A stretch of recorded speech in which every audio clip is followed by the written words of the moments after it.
Everyone, welcome to a new blog.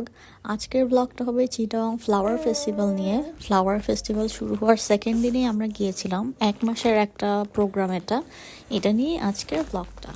So আমরা দুপুর 3:30টার দিকে বাসা থেকে বের হয়ে গিয়েছিলাম। চেয়েছি দিনের আলো থাকতে পুরো ফ্লাওয়ার ফেস্টিভ্যালটা দেখে আসবো। আনিবার ঘুম আসছে, ওর চোখে সূর্যের আলো পড়ছে, আমি হাত দিয়ে ঢেকে রাখার চেষ্টা করছি, বাট সে দিবে না। আমরা বাইজিৎ লিংক রোড যেটা আছে সেই লিংক রোড দিয়ে যাচ্ছিলাম। এটাই হচ্ছে সবচেয়ে ইজিয়েস্ট ওয়ে। তো আমরা 20 মিনিটের মধ্যেই ফ্লাওয়ার ফেস্টিভ্যালে চলে আসতে পেরেছি। এখানে এন্ট্রি টিকিট আছে পার হেড 50 টাকা করে। ঢুকতেই হচ্ছে হাতের বাম সাইডে ছোট্ট একটা নার্সারি আছে। এই নার্সারিটা ওদের সবসময়ই থাকে, এখনও আছে। কেউ যদি চায় এখান থেকে গাছ কেনার জন্য তাহলে গাছ কিনতে পারবে। খুব সুন্দর করে উপরে খড়ের যেই ছন নাকি কি বলে ওভাবে করেছে। আর দেখেন এই জিনিসটা, আমার এই জিনিসটা খুব সুন্দর লাগে। একটা গ্রামের বাড়ি টাইপের একটা ভাইব থাকে, আর গাছগুলোও কি সুন্দর লাগছে। আর ঢুকতেই হাটের ডান দিকে হচ্ছে এরকম স্টল দিয়েছে জিনিসপত্র বিক্রি করার জন্য। আর মেইন একটা ফ্লাওয়ার গার্ডেন আছে, ওটা ঢোকার জন্য 40 টাকা করে টিকিট দিয়েছে। এটা হচ্ছে একটা ফ্লোটিং ফ্লাওয়ার গার্ডেন, মানে এই যে বড় লেকটা দেখতে পাচ্ছেন এটার উপরে বাঁশ টাস দিয়ে সুন্দর করে একটা ভাসমান একটা ফুলের বাগান করেছে।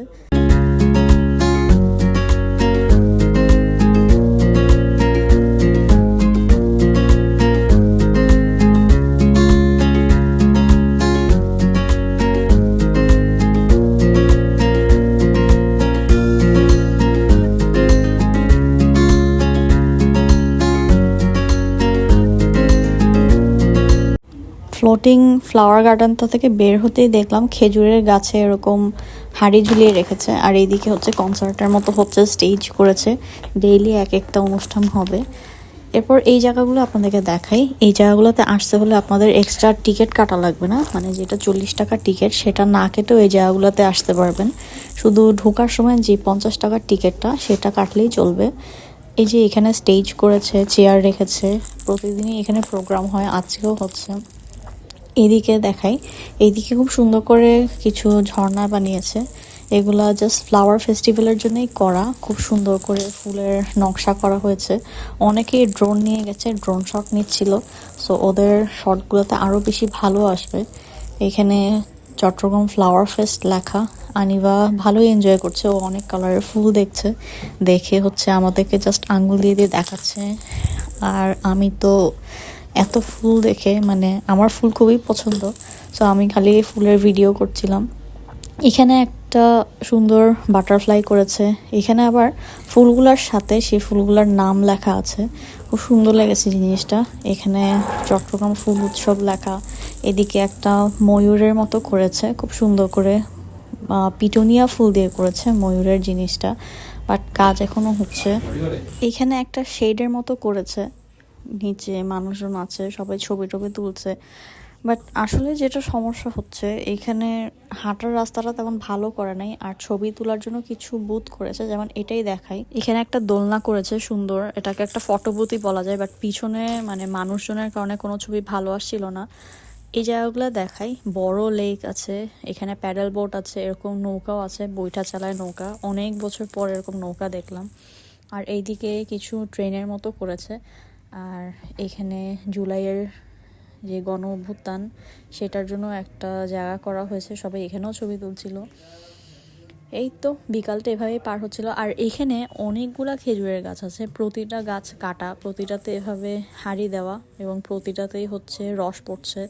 জিনিসটা দেখে এত সুন্দর লাগছে কি বলবো। কারণ আমি আমার হাজব্যান্ড আমরা লাইফে কখনো এরকম সামনাসামনি খেজুরের রস পড়তে দেখি নাই, সো আমাদের জন্য এটা খুবই সুন্দর একটা এক্সপিরিয়েন্স ছিল।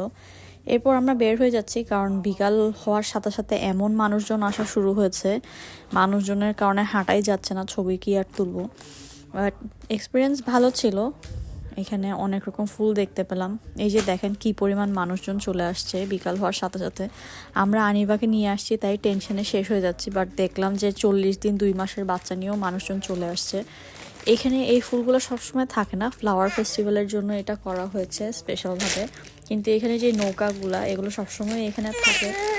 আমরা রবিবারে আসছিলাম, তারপরও দেখেন কি পরিমাণ মানুষ। এদিকে শুক্র শনিবার হলে এখানে আসার কোনো জায়গাই থাকে না, দাঁড়ানোর জায়গা থাকে না। আমি পরে কিছু ফুটেজে দেখতে পেরেছি। এখানে একটা ছোট্ট গিফট শপও করেছে, এটা সবসময় থাকে নাকি জানি না। আর এখানে একটা হচ্ছে মুড়ি মুড়কি, চনামনা, ঠ্যাং এগুলোর একটা দোকান। একটা ফুলের দোকানও আছে, এখানে অনেক রকম ফুল বিক্রি হচ্ছিল। মাথার যে ফুলের টিয়ারা ওগুলোও সেল হচ্ছিল, সবাই কিনছে। বাট আমি আর কিনি নেই, কারণ আনিবা দেখা যাবে ধরলে ওর অ্যালার্জি হয়ে যাবে। এই তো, এটা হচ্ছে বের হয়ে চলে আসার রাস্তাটা। আমরা বের হয়ে যাচ্ছি এখান থেকে। এদিকে আইসক্রিম আছে। ও হ্যাঁ, এখানে অনেক টাইপের খাবার স্টল করেছিল, বাট আমরা ওইদিকে যাইনি, কারণ আমাদের খাওয়ার তেমন কোনো টেন্ডেন্সি ছিল না। চলে আসার সময় দেখলাম এখানে আরও কিছু ফ্লাওয়ার বুথ আছে, একটা গিটার করা হয়েছে। এই যে এখানে দেখেন খুব সুন্দর একটা ফাউন্টেন, এটা হচ্ছে আমরা যে ফ্লোটিং গার্ডেনটাতে গিয়েছিলাম 40 টাকার টিকিট দিয়ে, ওখানের ভিতরে। তখনও ফাউন্টেনটা চালু করে নাই, কাজ হচ্ছিল। বাট আমরা চলে আসার সময় দেখলাম ওখানে কাজ শেষ, ফাউন্টেন চালু হয়েছে। একটা এখানে গ্রামীণ মেলার মতো করেছে, এখানে কিছু দোকানপাট আছে, নাগরদোলা, তারপর এরকম নৌকার মতো আছে। বাট আমরা বের হয়ে চলে আসছি, কারণ সন্ধ্যা হয়ে যাচ্ছিল, কুয়াশা পড়ছিল।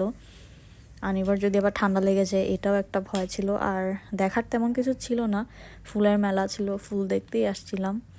সো এই তো, ব্লগটা এখানেই শেষ করে দিচ্ছি। এতক্ষণ পাশে থাকার জন্য থ্যাংক ইউ সো মাচ। আর যদি নতুন হয়ে থাকেন আমার চ্যানেলে প্লিজ সাবস্ক্রাইব করে ফেলবেন।